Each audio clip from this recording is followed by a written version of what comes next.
شادی کے 2 سال بعد جب میری بیوی عائشہ اپنی ماں کے گھر چلی گئی تو گھر میں صرف میں اور اس کی چھوٹی بہن زارا اکیلے رہ گئے۔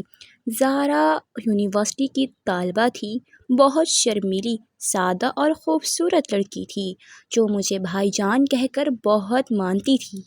اس رات زارا کی کمر میں شدید درد ہو گیا جس کی وجہ سے وہ بستر پر لیٹی ہوئی تھی اور ہلکے ہلکے کرہا رہی تھی۔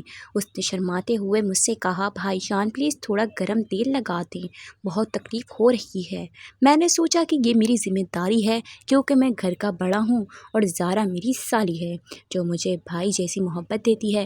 میں فوراً باورچی خانے سے گرم تیل کی بوتل لے آیا اور اس کے کمر میں واپس آ کر اس کی کمر پر آہستہ آہستہ تیل لگانا شروع کر دیا۔ جیسے جیسے میرا ہاتھ اس کی کمر، گردن اور کندھوں پر نرمی سے بڑھتا گیا، زارا کے جسم میں ایک عجیب سی لہر سی دوڑ گئی اور وہ آنکھیں بند کر کے ہلکی ہلکی سسکیاں بھرنے لگی۔ کمرے میں مکمل خاموشی تھی، صرف ہم دونوں کی سانسوں کی آواز آ رہی تھی۔ اچانک زارا نے بے بسی بھری آواز میں اس نے کہا، بھائی جان پلیز رہنے دیں، مگر اس کی آواز میں درد کے ساتھ اور بھی کچھ تھا جو مجھے روکنے نہ دے سکا۔ میں نے فوراً ہاتھ روک کر اس کی آنکھوں میں دیکھا تو زارا کی آنکھیں نم تھیں اور اس کا چہرہ شرم سے سرخ ہو رہا تھا۔ اس نے عائشہ سے بتایا کہ وہ کئی دنوں سے یہ درد برداشت کر رہی تھی اور میری اس مدد سے اسے بہت سکون ملا ہے۔ لیکن اس لمحے کی کیفیت نے اس کے دل میں ایک عجیب سی شرمندگی اور بے چینی پیدا کر دی تھی۔ میں نے اسے تسلی دی، زارا میں تمہیں اپنی چھوٹی بہن کی طرح دیکھتا ہوں، یہ سب صرف تمہاری تکلیف دور کرنے کے لیے تھا۔ اگر تمہیں برا لگا ہو تو میں معذرت چاہتا ہوں۔ زارا نے آنسو پوچھتے ہوئے کہا، بھائی جان آپ نے تو میری بہت مدد کی ہے، مگر اس رات کے بعد ہم دونوں کے درمیان ایک خاموشی، شرمندگی اور نئی قسم کی بے چینی رہ گئی۔ اگلے دن جب عائشہ واپس آئی تو میں نے اسے صرف درد کی بات بتائی مگر مساج کی تفصیل چھپا لی۔ زارا بھی اگلے چند دن مجھ سے نظریں ملانے سے گریز کرتی رہی اور زیادہ تر اپنے کمرے میں رہنے لگی۔ میں سوچتا رہتا تھا کہ کیا میں نے خاندانی رشتوں کی حد پار کر دی ہے۔ زارا بھی یونیورسٹی جاتے ہوئے مجھ سے بات کرنے میں ہچکچاہٹ محسوس کرتی۔ کئی راتیں ہم دونوں الگ الگ یہ سوچتے رہے کہ اس غربت نے ہمارے رشتے کو کیسے متاثر کیا ہے۔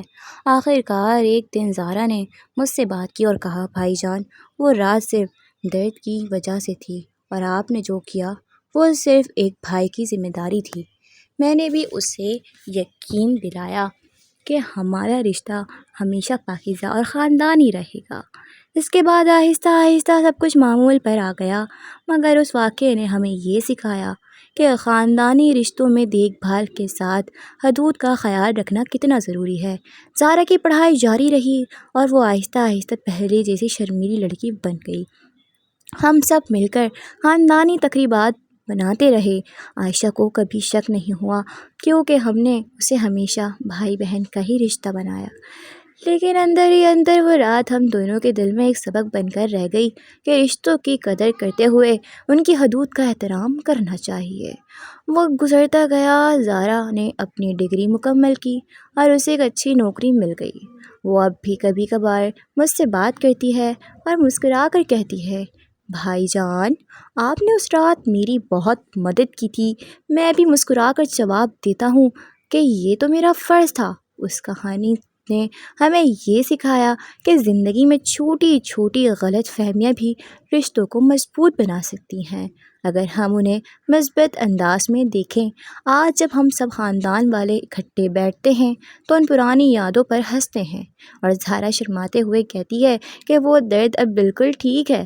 اس واقعے نے ہمارے خاندان کو مزید قریب کر دیا اور ہمیں یہ احساس دلایا کہ رشتے صرف خون کے نہیں ہوتے بلکہ اعتماد، دیکھ بھال اور احترام سے بھی بنتے ہیں۔ اس لیے ہر خاندان کو چاہیے کہ وہ ایک دوسرے کی تکلیف میں مدد کریں مگر حدود کا خیال بھی رکھیں تاکہ کوئی غلط فہمی پیدا نہ ہو۔ یہ کہانی آج بھی بہت سے لوگوں کے لیے ایک سبق ہے کہ سسرالی رشتوں میں بھی بھائی جیسا رویہ رکھنا چاہیے۔ اور کسی بھی لمحے شرمندگی یا بے چینی کو بڑھنے نہیں دینا چاہیے۔ آخر میں ہم سب خوش ہیں اور زارا اب ایک خود مختار لڑکی بن چکی ہے جو اپنے بھائی اور باجی کا بہت زیادہ احترام کرتی ہے۔